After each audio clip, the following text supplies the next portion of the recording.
வணக்கம். வாழ்வெல்லாம் பாட்டு, மக்கள் திலகம், புரட்சி தலைவர், 8வது வள்ளல் அப்படின்னெல்லாம் பல அடைமொழிகளால் கொண்டாடப்படுகிற எம்ஜிஆருடைய ஒரு பாட்டு. அந்த பாட்டு ஒரு எனர்ஜியான ஒரு பாட்டு. எம்ஜிஆர் எத்தனையோ பாடல்கள் ஒரு வண்டியை ஓட்டிக்கிட்டே, அதாவது ஒரு பயணம் செய்து கொண்டே பாடுற பாட்டு அப்படின்ட்டுலாம் இருக்கும். அச்சம் என்பது மடமையாடா மாதிரியான பாட்டாக இருக்கட்டும், நெஞ்சம் உண்டு நேர்மை உண்டா இருக்கட்டும், பாரப்பா பழனியப்பான்ற பாட்டாக இருக்கட்டும், இது மாதிரி பல பாடல்கள் டிராவலிங்லேயே தலைவர் பாடுவார். அது ரொம்ப சுவாரஸ்யமாகவும் உற்சாகத்தை தர முடியாமல் இருக்கும். பயணப்பட்டுக்கிட்டே இரு, ஒரு இடத்துல தங்கிடாத, தேங்கிடாத, அடுத்தடுத்தாப்புல போயிட்டே இரு அப்படிங்கிற ஒரு விஷயந்தான். ஆனால் நாம யோசித்து நம்மளை தெரிஞ்சுக்கணுன்னாக்கா படபடபடன்னு தடன்னு போயிட முடியாது இல்லையா? அதனால நாமே யோசித்து நம்மளை பற்றி தெரிஞ்சுக்கணும் அப்படிங்கணும், நம்மை நாம் அறிந்து கொள்ளணும் இல்லையா? அதுக்காகத்தான் தேவர் ஃபிலிம்ஸினுடைய வேட்டைக்காரன் திரைப்படத்தில் கவியரசு கண்ணதாசன் அப்படி ஒரு பாட்டை கொடுத்தாரு. அந்த அட்டகாசமான கம்பீரமான அழகான குதிரையோட ஒரு சிங்கம் மாதிரி அப்படி ஸ்டெயிலாக நடந்து வந்துக்கிட்டு அந்த பாட்டை நமக்கு கொடுத்தாரு மக்கள் திலகம் எம்ஜிஆர் அவர்கள். டிஎம்எஸ்னுடைய வாய்ஸு கேட்கவா வேணும். கேவி மகாதேவன் அவர்களுடைய இசை ஒரு வெஸ்டர்ன் ஸ்டைலில் இந்த பாட்டு அப்போவே பண்ணியிருப்பார் அவர். வேட்டைக்காரன் திரைப்படத்தில் உன்னை அறிந்தால் நீ உன்னை அறிந்தால் ரொம்ப சிம்பிளாக கண்ணதாசன் சொல்கிறார். டே உன்னையே நீ அறிவாய்னு சாக்ரட்டி சொன்னான் இல்லையா?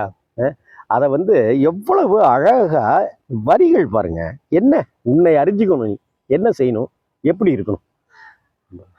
நம்ம அப்பா பையனான நம்மக்கிட்ட சொல்லுவார், நம்ம மாமாவோ நம்ம பெரியப்பாவோ சொல்லுவாங்க, இல்லை நம்ம ஃப்ரெண்டோட அப்பா ராம்ஜி இது மாதிரிலாம் இருறா ராம்ஜி அப்படின்ட்டுலாம் சொல்லுவாங்கல்ல, நம்ம குருநாதர் சொல்லுவார்ல.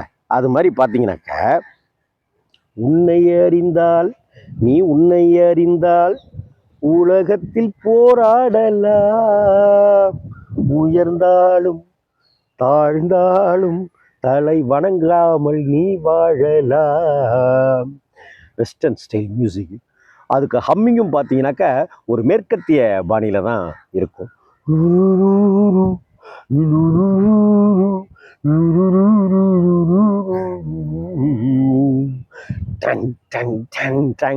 அந்த ஃபுல்லாகவே அது வெஸ்டர்ன் ஸ்டைல் பாட்டு தான்.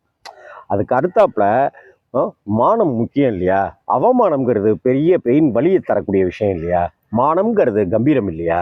அதனால கண்ணதாசன் சொல்றாரு, மானம் பெரியதென்று வாழும் மனிதர்களை மான் என்று சொல்வதில்லையா. வரிய பாருங்களேன், என்ன இந்த டியூனுக்கு மானம்தான் பெருசு அப்படிங்கிற வாழற மனிதர்களை சொல்லிட்டாரா? மானம் பெருசுன்னு மனிதர்கள் வாழ்றாங்கல்ல, வாழணும். அப்படிப்பட்ட மனிதர்களை என்ன சொல்றாங்க அப்படின்னாக்க மான் அப்படின்னு சொல்றாங்களா? கவரிமான், அவன் பெரிய கவரிமான் ஜாதியா அப்படின்லாம் சொல்றோம் இல்லையா? மானம் பெரியது என்று வாழும் மனிதர்களை மான் என்று சொல்வதில்லையா? தன்னை தானும் அறிந்து கொண்டு நம்மளை அறிஞ்சிக்கிட்டு புரிஞ்சுக்கிட்டு தெரிஞ்சுக்கிட்டு தெளிஞ்சுக்கிட்டு தன்னை தானும் அறிந்து கொண்டு ஊருக்கும் சொல்பவர்கள் தலைவர்கள் ஆவதில்லையா? ஆயிட்டார்ல எம்ஜிஆர். இல்லை யோசிச்சு பாருங்க. அண்ணா அப்படித்தானே ஆனாரு, காமராஜர் அப்படித்தானே இருந்தாரு, பெரியார் அப்படித்தானே இருந்தாரு, மகாத்மா காந்தி அப்படித்தானே இருந்தாங்க. மானம் பெரியதென்று வாழும் மனிதர்களை மான் என்று சொல்வதில்லையா? தன்னை தானும் அறிந்து கொண்டு ஊருக்கும் சொல்பவர்கள் தலைவர்கள் ஆவதில்லையா? பூமியில் நேராக வாழ்பவர் எல்லோரும் சாமிக்கு நிகர் இல்லையா? நேராக நேர் வழியில, பூமியில நேர் வழியில வாழ்றவங்க இருக்கானே, அவங்க எல்லாரும் சாமிக்கு நிகரானவங்க அப்படின்னு சொல்றாரு. சாமிக்கு நிகரானவங்க கிடையாது அவங்கெல்லாம் அப்படிங்கிறாரு கவியரசர். பிறர் தேவை, என்ன வரிகள் பாருங்க. பிறர் தேவை அறிந்து கொண்டு வாரி கொடுப்பவர்கள் தெய்வத்தின் பிள்ளை இல்லையா? ஃபர்ஸ்ட் என்ன சொல்றாரு பாருங்க. பூமியில் நேராக வாழ்பவர்கள், நேராக நல்ல குணத்தோடு நல்ல சிந்தனைகளோடு நேர் வழியில நடக்கிறவங்க சாமிக்கு நிகர்னு சொல்லிட்டாரு.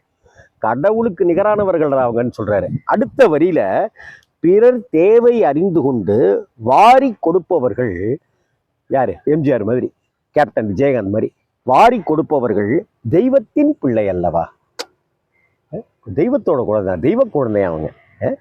அடுத்த வரி தாங்க, எம்ஜிஆருக்காகவே எழுதப்பட்ட வரிகள், தீர்க்க தரிசனமான வரிகள். மாபெரும் சபையினில் நீ நடந்தால் உனக்கு மாலைகள் விழ வேண்டும், ஒரு மாசு குறையாத மன்னவன் இவனென்று போற்றி புகழ வேண்டும். இந்த வார்த்தை இன்னைக்கு வரைக்க எம்ஜிஆருக்கான வார்த்தை. மாபெரும் சபையனில் நீ நடந்தால் உனக்கு மாலைகள் விழ வேண்டும், அப்படித்தான் விழுந்தது அவருக்கு மாலைகள். ஒரு மாசு குறையாத மன்னவன் இவன் என்று போற்றி புகழ வேண்டும். அவர் இறந்து போகிற 1987 வருடம் வரைக்க, அதற்கு அடுத்தடுத்த காலகட்டங்களுக்கு இன்னைக்கு வரைக்க கூட அப்படித்தான் நம்ம கொண்டாடிட்டு இருக்கிறோம். ஒரு மன்னவன் போலதான் அவரை கொண்டாடிட்டு இருக்கிறோம். உன்னை அறிந்தால் நீ உன்னை அறிந்தால் உலகத்தில் போராடலாம், உயர்ந்தாலும் தாழ்ந்தாலும் தலை வணங்காமல் நீ வாழலாம்.